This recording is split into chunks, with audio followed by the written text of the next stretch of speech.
All right, let's dive right in. Today we are unpacking one of the most incredible blueprints for achieving greatness ever written, Robert Greene's landmark book, Mastery. We're going to get into the process behind true excellence, and you'll see how it might be way more accessible than you think. So, let's start with the big question, the one at the heart of it all. Why is it that certain people, the Leonardo da Vinci's, the Mozarts of the world, reach these just extraordinary heights, while most of us don't? Are they just born with some special gift, or is there something else going on here? And this is where Robert Greene's central argument comes in. He really pushes back against this whole myth of innate talent. The reality, he says, isn't some genetic lottery. No, it's a deliberate, structured process, a path that, believe it or not, is open to pretty much anyone who's willing to walk it. So here's our game plan for this explainer. We're going to start with the mastery mystery, then get into Greene's 3 key stages. From there, we'll talk about finding your guiding force, the real power of practice, and then, the important part, how to actually put this to work for you and even pass these lessons on. First up, the mastery mystery. So Greene's big insight came from just obsessively studying the lives of historical masters. And what he found was that their success wasn't random luck. It was a pattern, a kind of blueprint that they all followed, whether they knew it or not. And that blueprint leads us directly to the absolute core of the book, Greene's 3 stages. This is the universal path, the journey that every single master in every field has to travel. And here they are, laid out nice and simple for you. It all starts with the apprenticeship phase. Then it moves into the creative, active phase, and it all culminates in mastery. Now, it looks simple, right? But understanding the real depth of each of these stages, well, that's the key to the whole thing.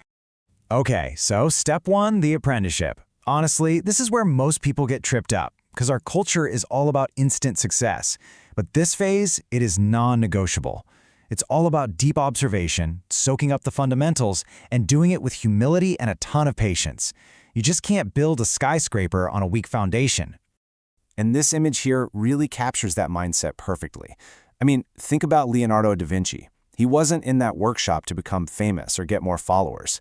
He was there to gain total knowledge of his craft. And it was that humility, that deep focus on the basics, that built the foundation for his genius. Now, after years of that disciplined learning, you get to the second stage, the creative active phase.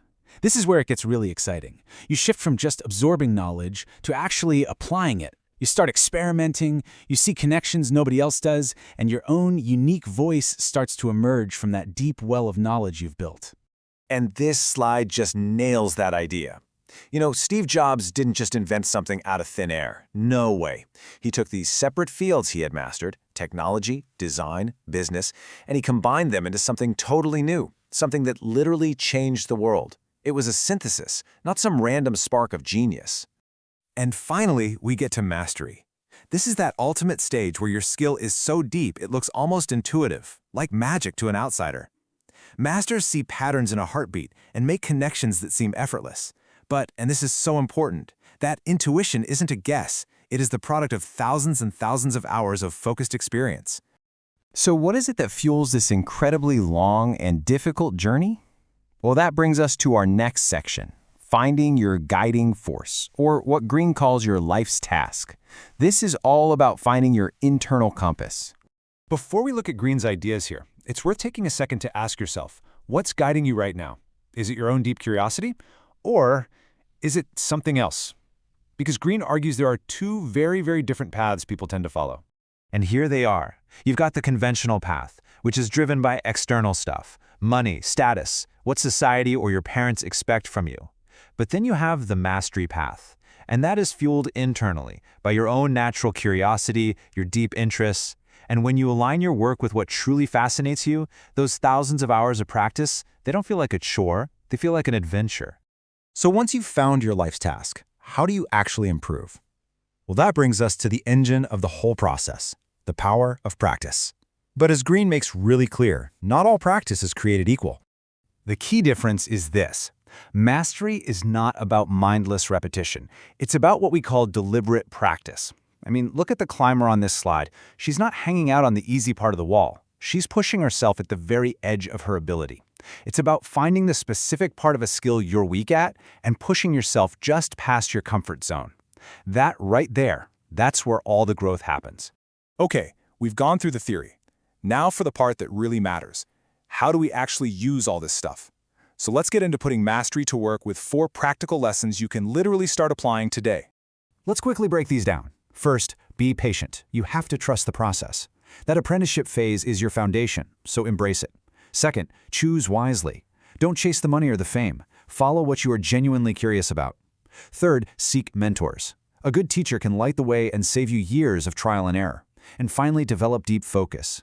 In our world of constant distraction, the ability to truly concentrate is a modern-day superpower. Now, what about passing this on? This is something I think is so important. How do we take these powerful ideas and distill them for our kids so they can build a foundation for a truly fulfilling life? You know, when we're teaching kids, it really just boils down to a few core truths. First, tell them, it is absolutely okay to be a beginner. Every single one of their heroes started from scratch.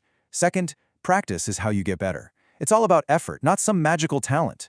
Third, and this is so crucial, follow your curiosity. The things they love to do are little clues to their life's task. And finally, teach them that great things take time. The goal isn't to be an overnight success, it's to build a lifelong love of learning. So, if you take just one thing away from our time together today, let it be this.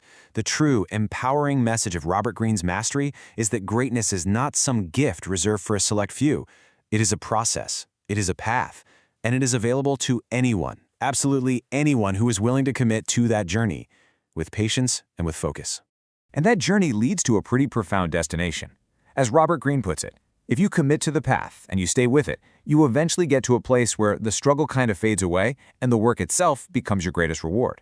It's a powerful thought. In a world that's so obsessed with outcomes, the true prize might just be found in the process.